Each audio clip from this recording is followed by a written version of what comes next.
बिस्मिल्लाहिर्रहमानिर्रहीम। देखें जी, ये एक छोटा सा पॉइंट है, change of state and dynamic equilibrium. अच्छा देखें, वो कह रहा है जब भी कोई फिज़िकल चेंज होती है, मिसाल के तौर पर एक सॉलिड लिक्विड में चेंज होता है या लिक्विड सॉलिड में चेंज होता है, तो उनके दरमियान एक इक्विलिब्रियम इस्टेब्लिश होता है। उस इक्विलिब्रियम के बारे में हमने डिस्कस करना है। मिसाल के तौर पर आपके पास मैं एग्जांपल देता हूँ, हमारे पास लिक्विड है, लिक्विड कौन सा है? वाटर है, ठीक है। और इधर जो है आइस है, और इनकी फॉर्मेशन 0 डिग्री सेंटीग्रेड पे स्टार्ट हुई है। किस पे स्टार्ट हुई है? 0 डिग्री सेंटीग्रेड पे। इसको ज़रा तवज्जो से समझ लें। वो ये कह रहा है कि जो फ्रीजिंग पॉइंट है वाटर का वो 0 डिग्री सेंटीग्रेड है। क्या है? 0 डिग्री सेंटीग्रेड। और आइस का मेल्टिंग पॉइंट भी 0 डिग्री सेंटीग्रेड है। आइस का मेल्टिंग पॉइंट भी 0, यानी यूं समझ लें बर्फ़ बनना भी 0 से शुरू होती है और बर्फ़ पिघलना भी 0 पे शुरू होती है। और ये इनिशिएशन पॉइंट है, यहाँ से काम शुरू होता है। यहाँ पे वो बर्फ़ पूरी जम के आपके सामने नहीं आ जाती, यहाँ से काम स्टार्ट होता है। यूँ समझ लें इस टेम्परेचर पर आइस और वाटर दोनों होते हैं। किस पर? 0 पर। और अगर आप 0 पर रहेंगे कभी भी आपको वो बर्फ़ का गोला बना हुआ नहीं मिलेगा, वो जो बर्फ़ का ब्लॉक है वो नहीं मिलेगा 0 पे। आपको अल्टीमेटली 0 से नीचे जाना होगा, नीचे से नीचे जाना होगा। अब देखें, 0 से अगर आप टेम्परेचर नीचे कर देंगे आइस बन जाएगी, अगर आप ऊपर कर देंगे तो वाटर बन जाएगा। ओके हो गया पॉइंट? तो ये समझ लें अब इस टेम्परेचर पे क्या हो रहा है। इस टेम्परेचर पे सारा वाटर जो है, कुछ मॉलिक्यूल इधर जा रहे हैं और कुछ, समझ आ गई बात की? यानी 0 टेम्परेचर पे जितना वाटर है और जितना आइस है वो तो फिक्स है, लेकिन some molecules of water are converting into ice and some ice molecules are melting into water.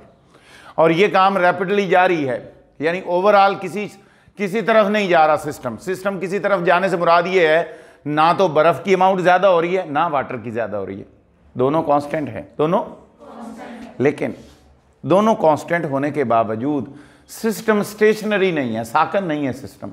कैसे साकन नहीं है? इधर से मॉलिक्यूल इधर जा रहे हैं और इधर से मॉलिक्यूल, इसलिए इसको कहते हैं डायनामिक इक्विलिब्रियम।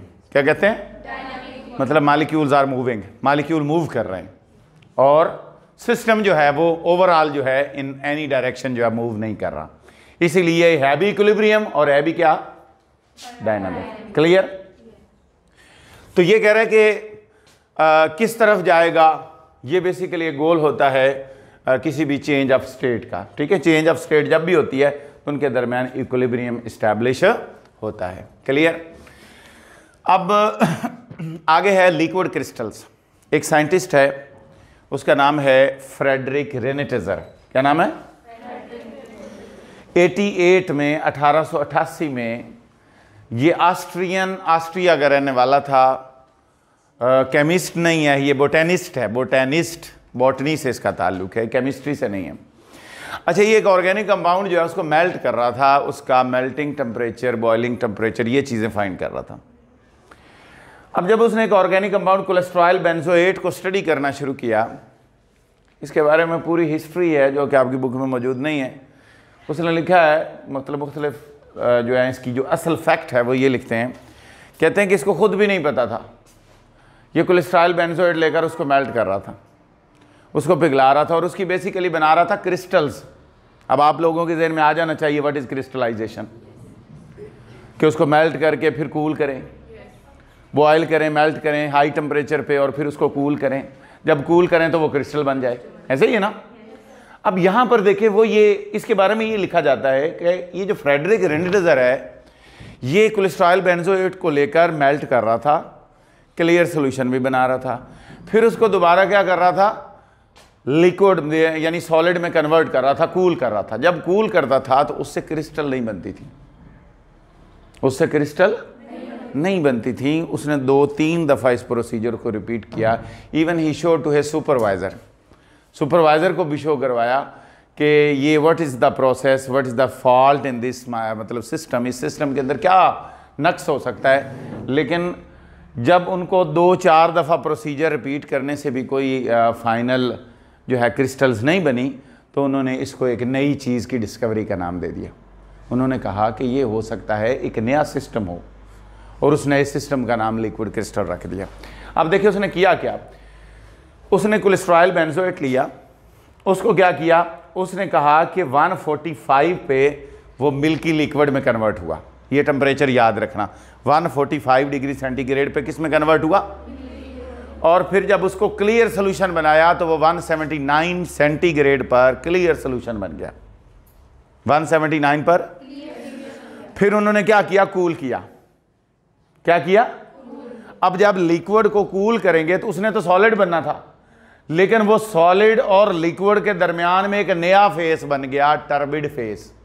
क्या? अच्छा, टर्बिड फेस की एग्जांपल यूं देख लें, जैसे पंजाबी में आप लोगों ने सुना होगा गारा, मड, सुना है? वो क्या होता है? मिक्सचर। सॉलिड होता है? लिक्विड होता है? नो, दरमियानी फेस होता है। मेरी बात समझ में आ गई? टर्बिड फेस लाइक दैट, बिल्कुल उस तरह का, which has both properties of liquid as well as solid, कि गारे को बहाएं बहेगा भी, रखेंगे स्टोर भी होगा।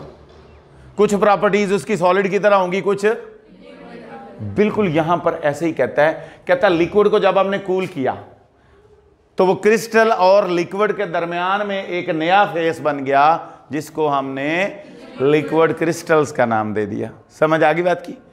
देखें, लिक्विड और क्रिस्टल के दरमियान में ये डायनामिक मतलब स्टेट पर है, और ये दो टेम्परेचर देखें, क्रिस्टल मेल्ट होके किस में आएगी बोलो, यानी मेल्टिंग टेम्परेचर और क्लियरिंग टेम्परेचर। मेल्टिंग और मतलब देखें, ये मेल्टिंग टेम्परेचर है और ये क्लियरिंग है, इन दोनों के दरमियान में ये पाया जाता है।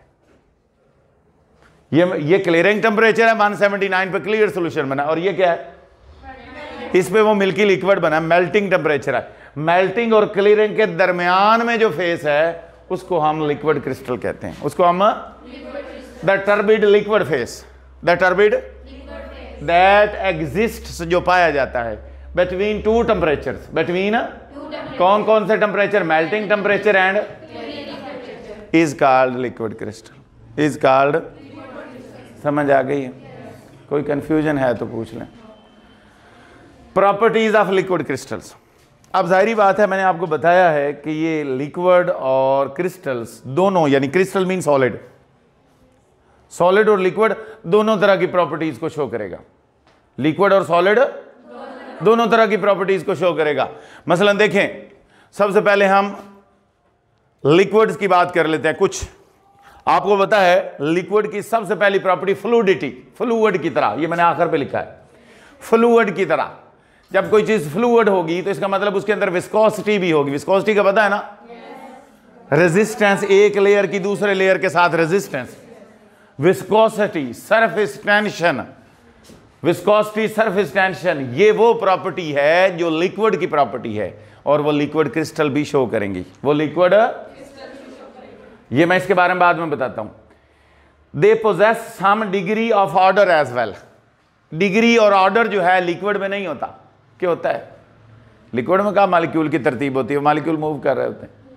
जो तरतीब है, जो डिग्री है, जो ऑर्डर है, वो सॉलिड में होता है। किस में होता है? सॉलिड में। तो इसका मतलब they possess some degree of order, इसका मतलब है कि ये जो प्रॉपर्टी है ये सॉलिड लाइक है। किस तरह है? फिर देखो ऑप्टिकल प्रॉपर्टीज, ऑप्टिकल रिफ्लेक्ट मतलब ऑप्टिकल प्रॉपर्टीज, जो लेंसेज वगैरह इस तरह की जो प्रॉपर्टीज हैं वो किसकी होती हैं? सॉलिड की। तो इसका मतलब देखो ऑप्टिकल प्रॉपर्टीज लाइक सॉलिड्स। इसका मतलब ये हुआ कि सम ऑफ द प्रॉपर्टीज ऑफ जो लिक्विड्स हैं, सॉरी लिक्विड क्रिस्टल्स हैं, उनकी कुछ प्रॉपर्टीज लिक्विड की तरह हैं और कुछ प्रॉपर्टीज सॉलिड की तरह हैं। क्लियर? यानी ना ये सॉलिड हैं ना ये। अब मैं एक प्रॉपर्टी रह गई है, वो है आइसोट्रॉपिक और एनाइसोट्रॉपिक। वो क्या होता है? देखें, मसलन मैं आपको एक एग्जांपल देता हूं। एक रॉड है, रॉड आपने इधर से तारें लगाई, दोनों तरफ से बिजली गुजर गई। आपने इधर से तारें लगाई, बिजली नहीं गुजरी। बिजली देखें, आपने क्या किया? आपने जस्ट डायरेक्शन चेंज की। आपने क्या किया? जब डायरेक्शन चेंज की और प्रॉपर्टीज चेंज हो गई, डायरेक्शन को चेंज करने से, बोलो, अगर किसी सॉलिड की डायरेक्शन को चेंज करने से प्रॉपर्टीज चेंज हो जाएं, उसे एन आइसोट्रॉपिक सॉलिड्स कहा जाता है।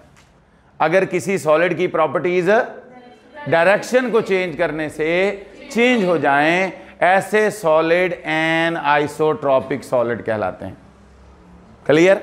और अगर चेंज ना हो तो उसको आइसोट्रॉपिक कहते हैं, उसको आइसोट्रॉपिक। अब जरा तवज्जो से सुने, वो कह रहा है जो लिक्विड्स हैं, क्या वो हमेशा आइसोट्रॉपिक होते हैं। लिक्विड्स हमेशा, मतलब आप जिस डायरेक्शन से मर्जी उनको कर लें, उनकी प्रॉपर्टीज चेंज नहीं होती, उनके मॉलिक्यूल में तकरीबन डिस्टेंस ऑलमोस्ट सिमिलर होता है, इसलिए उनकी प्रॉपर्टीज डायरेक्शन के चेंज होने से चेंज नहीं होती, इसलिए लिक्विड्स हमेशा क्या होंगे? आइसोट्रॉपिक। क्लियर? सॉलिड्स जो हैं, सॉलिड्स वो आइसोट्रॉपिक भी हो जाते हैं और एनाइसोट्रॉपिक भी होते हैं। कुछ सॉलिड से आपको वास्ता पड़ेगा वो आइसोट्रॉपिक होंगे, कुछ से वास्ता पड़ेगा वो एनाइसोट्रॉपिक होंगे। क्लियर? लेकिन जो लिक्विड क्रिस्टल्स हैं वो हमेशा एनाइसोट्रॉपिक होंगी। लिक्विड क्रिस्टल्स हमेशा क्या होंगी? एनाइसोट्रॉपिक। क्लियर? यानी लिक्विड हमेशा आइसोट्रॉपिक, सॉलिड आइसोट्रॉपिक भी और एनाइसोट्रॉपिक, लेकिन जो लिक्विड क्रिस्टल है वो हमेशा एनाइसोट्रॉपिक। क्लियर?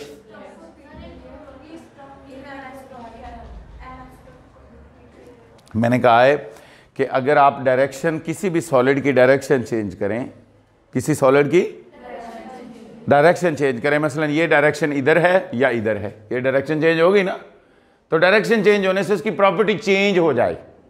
डायरेक्शन को चेंज करने से, सॉलिड की डायरेक्शन को चेंज करने से उसकी प्रॉपर्टीज को चेंज मिल जाए, प्रॉपर्टीज चेंज हो जाएं, ऐसे सॉलिड एनाइसोट्रॉपिक सॉलिड कहलाते हैं।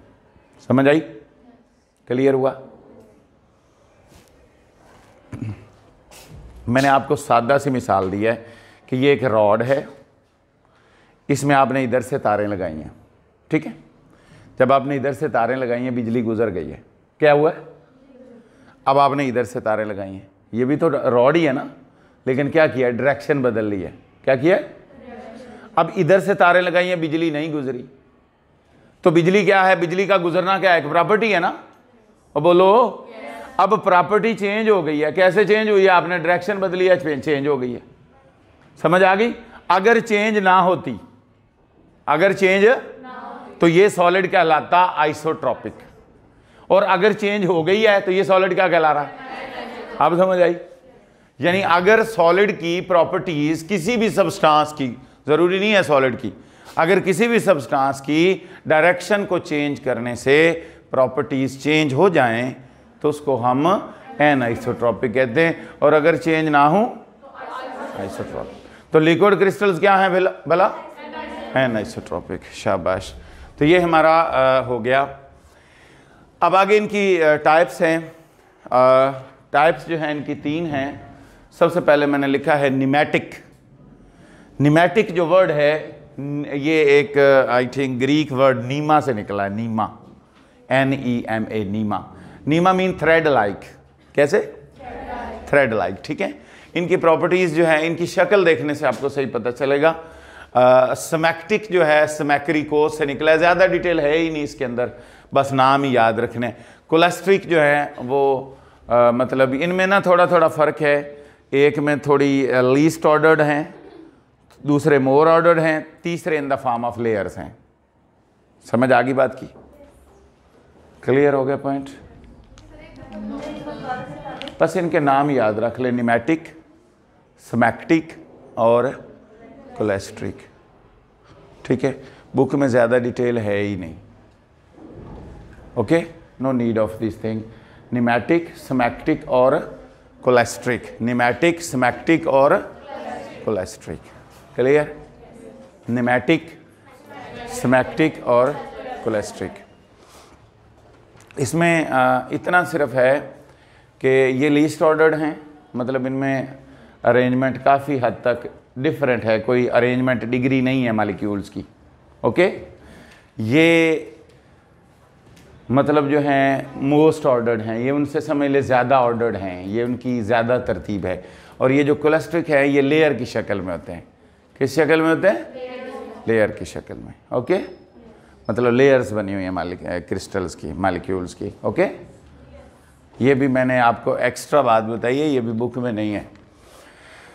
आगे है जी एप्लीकेशंस ऑफ लिक्विड क्रिस्टल्स। क्या? सबसे पहले आपको पता चल गया है कि जो लिक्विड क्रिस्टल्स हैं उनकी कुछ प्रॉपर्टीज सॉलिड की तरह हैं। किस तरह हैं? बेशक आप यहां पर लिख भी सकते हैं, ये प्रॉपर्टी भी बढ़ा सकते हैं कि दे कैन डिफ्रैक्ट लाइट। यहां पर भी लिख सकते हैं दे कैन डिफ्रैक्ट लाइट। जी अच्छा, वो कह रहा है कि सॉलिड जो हैं यानी कि लिक्विड क्रिस्टल्स जो हैं, जब हम इनके ऊपर वाइट लाइट डालते हैं सूरज की रोशनी, तो सूरज की रोशनी इनके पार्टिकल से डिफ्रैक्ट होती है। डिफ्रैक्शन का पता है ना, फिजिक्स में पढ़ा आप लोगों ने कि जब आपके पास इनके ऊपर लाइट आएगी, लाइट पड़ेगी सूरज की रोशनी, तो लिक्विड क्रिस्टल से जब डिफ्रैक्ट होगी तो उसका कोई ना कोई कलर नजर आएगा। मेरी बात समझ में आ रही है? क्या कहा मैंने कि जब सनलाइट, वाइट लाइट, सूरज की रोशनी जब लिक्विड क्रिस्टल पर फॉल करेगी तो वहां से डिफ्रैक्शन होगी, वहां से डिफ्रैक्शन से वहां पर लिक्विड जो लाइट है वो जब अपीयर होगी, बाहर निकलेगी, तो उसका एक कलर नजर आएगा। उसका एक वो जो कलर नजर आएगा वो डिपेंड करता है distance between the molecules. Molecule of जो लिक्विड क्रिस्टल हैं उनके दरमियान डिस्टेंस पर डिपेंड करता है कलर। वो कह रहा है जब आप टेम्परेचर चेंज करेंगे तो आपको पता है मॉलिक्यूल के दरमियान डिस्टेंस चेंज हो जाएगा। जब आप टेम्परेचर चेंज करेंगे तो मॉलिक्यूल के दरमियान डिस्टेंस चेंज हो जाएगा। जब डिस्टेंस चेंज होगा तो वो जो अपीयर होने वाली लाइट है उसका कलर भी चेंज हो जाएगा। बोलो सही है? समझ आ रही है? मैंने क्या कहा है, दोबारा सुन लें। मैंने आपको कहा है कि जब सूरज की रोशनी लिक्विड क्रिस्टल पर पड़ती है तो डिफ्रैक्ट होती है। क्या होती है? डिफ्रैक्शन से जो लाइट अपीयर होती है, जो डिफ्रैक्ट होकर बाहर जा रही है, उसका एक कलर अपीयर होगा। क्या होगा? वो जो कलर है वो डिस्टेंस बिटवीन द मॉलिक्यूल पर डिपेंड करता है। किस पर? जब लिक्विड क्रिस्टल्स जो हैं, जब आप टेम्परेचर चेंज करेंगे तो लिक्विड के क्रिस्टल के जो मॉलिक्यूल हैं उनके दरमियान डिस्टेंस भी चेंज हो जाएगा। उनके दरमियान डिस्टेंस भी, जब डिस्टेंस चेंज होगा तो वो जो अपीयर होने वाली लाइट है उसका कलर भी चेंज हो जाएगा। जब कलर चेंज होगा तो हमें पता चल जाएगा कि टेम्परेचर चेंज हो चुका है। आइडिया हो जाएगा ना? मसलन पहले फर्ज करें ब्लू रंग आ रहा है, अब आ रहा है ग्रीन, तो हमें पता चल गया ना कि अब टेम्परेचर चेंज हो गया है। तो यही बात है, they are used as temperature sensors, कि वो टेम्परेचर को सेंस करने के लिए, टेम्परेचर चेंज का आइडिया लगाने के लिए यूज होती हैं। इसकी डिटेल सवाल आ जाता है शॉर्ट में कि how are they used as temperature sensors. तो आपने ये सारी बातें जो मैंने आपको बोली हैं ये आपने लिखनी हैं। To find the potential failure, मसलन अगर किसी जगह पोटेंशियल ड्रॉप हो रहा है, बिजली फ्लो नहीं कर रही, कहीं प्रॉब्लम आ रहा है, तो समझ ले वहां पर इन लिक्विड क्रिस्टल को भी यूज किया जाता है to find the potential failure in electrical circuit. ये अमूमन जो है सिर्फ ये शॉर्ट आता है या स्किन थर्मोग्राफी, ये दो इसमें से शॉर्ट आते हैं, या फिर ये पूरा लॉन्ग आ जाता है कि पूरी एप्लीकेशंस लिखें। ठीक है, तो दोनों तरीकों से आपने देखना है। To find out the potential failure in electrical circuits, ठीक होगी बात? ये भी आपने इसी तरह याद कर लेना है कि they are use to find out the potential failure in electrical circuit. अच्छा, स्किन थर्मोग्राफी क्या है? देखिए, ये जो लिक्विड क्रिस्टल्स हैं ये बॉडी के अंदर अगर कहीं आर्टरीज में ब्लॉकेज है, कहाँ ब्लॉकेज है, या कोई ट्यूमर है, किसी बॉडी के किसी पार्ट पर ट्यूमर है, तो वहां पर ये यूज होती है। वहां पर हम इसको उस ट्यूमर का या डिटेक्ट करने का आइडिया लगाते हैं। अब स्किन थर्मोग्राफी जो है इसमें से हम कैंसर जो है उसके जो ट्यूमर्स हैं उनको फाइंड आउट करने के लिए हम इस्तेमाल करते हैं। अब क्या होता है, वो कहता है कि जहां पर ट्यूमर होता है वो बॉडी का हिस्सा जो है अदर पार्ट से वार्मर होता है। क्या होता है? गर्म होता है, उसका टेम्परेचर ज्यादा होता है दूसरे पार्ट से।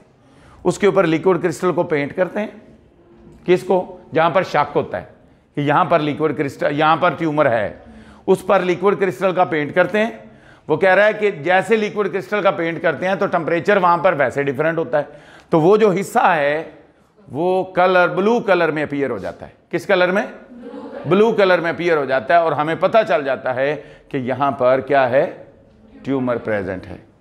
अगर ना हो तो समझ ले नहीं है। क्लियर होगी बात? ये है skin thermography. Digital devices like calculators, calculator पे हाथ लगाएं तो ऐसे नहीं लगता जैसे पानी है इसके अंदर, वो स्क्रीन पे, तो वो बेसिकली पानी नहीं, वो उसके अंदर हम लिक्विड क्रिस्टल इस्तेमाल करते हैं। डिजिटल वॉचेस, जो डिजिटल वॉचेस हैं सुइयों के अलावा जो दूसरी हैं उसके अंदर उनकी स्क्रीन्स में, तो वहां पर ये इस्तेमाल होती है। अच्छा, वजह क्या है? इनके अंदर वीक बॉन्ड्स होते हैं। क्या होते हैं? वीक बॉन्ड्स होते हैं सॉलिड की निस्बत। ठीक है, जब वीक बॉन्ड होते हैं तो इलेक्ट्रोमैग्नेटिक जो वेव्स हैं वो इनके ऊपर ज्यादा इजीली अफेक्ट करती हैं, इनके ऊपर ज्यादा, इसलिए इनको हैंडल करना ज्यादा इजी है, कंफर्टेबल है। इसके बाद आप लोगों ने देखा होगा एलसीडी। एलसीडी से क्या बनता है? Liquid crystal display. एलसीडी से क्या बनता है? Liquid crystal. तो एलसीडी भी बेसिकली यही इन्वेंशन थी जो कि आजकल क्या हो गई है, एंड नहीं हो गई। लिक्विड जो एलसीडीज हैं वो खत्म नहीं होगी, उनकी जगह क्या आ गया? एलईडीज, लाइट एमिटिंग डायोड्स, वो उनसे ज्यादा इफेक्टिव है। ठीक है, तो इससे जो पहले टेक्नोलॉजी थी वो एलसीडी की टेक्नोलॉजी थी।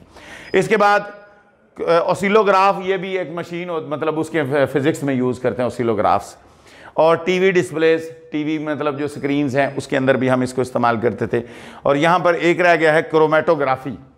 क्रोमेटोग्राफी आप लोगों ने पढ़ी है, उसमें हम एक सॉल्वेंट यूज करते हैं जो नीचे से ऊपर जाता है या ऊपर से नीचे भी आ सकता है।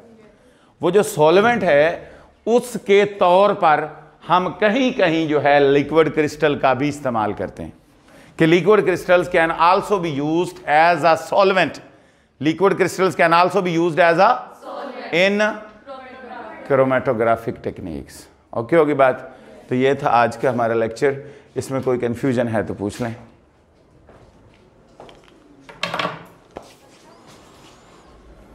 Okay, fine.